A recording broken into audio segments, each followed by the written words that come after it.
ಮಹಿಳೆ ಮತ್ತು ಯುವಕರ ಬಗ್ಗೆ ಒಂದು ಬರೆದಿದ್ದೀನಿ. ಅದಕ್ಕೆ 5 ಬೆರಳು ಸೇರಿ ಒಂದು ಮುಷ್ಟಿ ಆಯಿತು, 5 ಗ್ಯಾರಂಟಿ ಸೇರಿ ಕೈ ಗಟ್ಟಿ ಆಯಿತು, ಅರಳಿದ ಕಮಲ ಹೂವು ಇದನ್ನು ನೋಡಿ ಉದುರು ಹೋಯಿತು. 5 ಗ್ಯಾರಂಟಿ ನೋಡಿ ಮಹಿಳೆ ತೆನೆ ಹೊತ್ತನ್ನ ತೆನೆಯನ್ನು ಎಸೆದು ಹೋದಳು. 5 ಗ್ಯಾರಂಟಿ ಸೇರಿ ಕೈ ಗಟ್ಟಿಯಾಯಿತು, ಕರ್ನಾಟಕ ಸಮೃದ್ಧಿ ಆಯಿತು, ಕರ್ನಾಟಕ ಪ್ರಬುದ್ಧವಾಯಿತು. ಇವತ್ತು 5 ಗ್ಯಾರಂಟಿಯನ್ನ ನಾವು ಕಾರ್ಯರೂಪಕ್ಕೆ ತಂದಿದ್ದೇವೆ.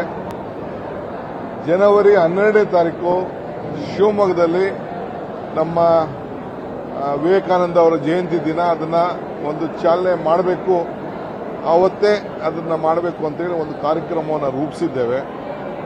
ಸೊ ನಮ್ಮ ರಾಷ್ಟ್ರೀಯ ನಾಯಕರುಗಳ ಹತ್ರ ಕೂಡ ನಾವು ಮಾತಾಡ್ತಾ ಇದ್ದೇವೆ. ಸೊ ಶಿವಮೊಗ್ಗದಲ್ಲಿ ಅದನ್ನ ಅವತ್ತು ಹಣ ತಲುಪಬೇಕು, ಆ ದೃಷ್ಟಿ ಕಾರ್ಯಕ್ರಮವನ್ನು ಹಮ್ಮಿಕೊಂಡಿದ್ದೀವಿ. ಸೊ 5 ಏನು ಕೊಟ್ಟು ಮಾತು ನುಡಿದಂತೆ ಏನು ನಡೆದಿದ್ದೇವೆ ಅದನ್ನ ಕಾರ್ಯರೂಪಕ್ಕೆ ತಂದಿದ್ದೇವೆ.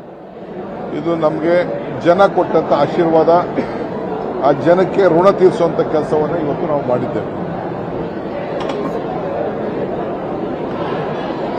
ಸ್ಟೇಜ್ ಮೇಲೆ ಕವನ ಬರೆದಿಲ್ಲ, ಇದೇ ಫಸ್ಟ್ ಟೈಮ್ ಆ ರೀತಿ ಕವನ ಬರೆದಿಲ್ಲ. ಯಾವ ರೀತಿ ಬೇಕಾದಷ್ಟು ಬರೆದಿದ್ದೀನಿ. ನೋಡಿ ಯುವಕರು ನೋಡ್ಬೇಕಲ್ಲಪ್ಪ, ಇನ್ನೇನೋ ಬರೆದಿದ್ದೆ.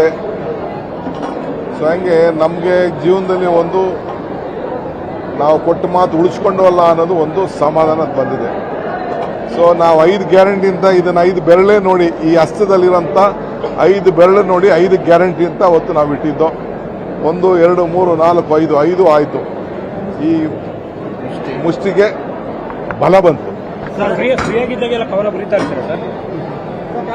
ಟೈಮ್ ಸಿಕ್ಕರೆ ಬರೀತಾರೆ. ಯಾವ್ದಾದ್ರು ಬೇರೆ ಟೈಮಲ್ಲಿ ಮಾತಾಡಿ.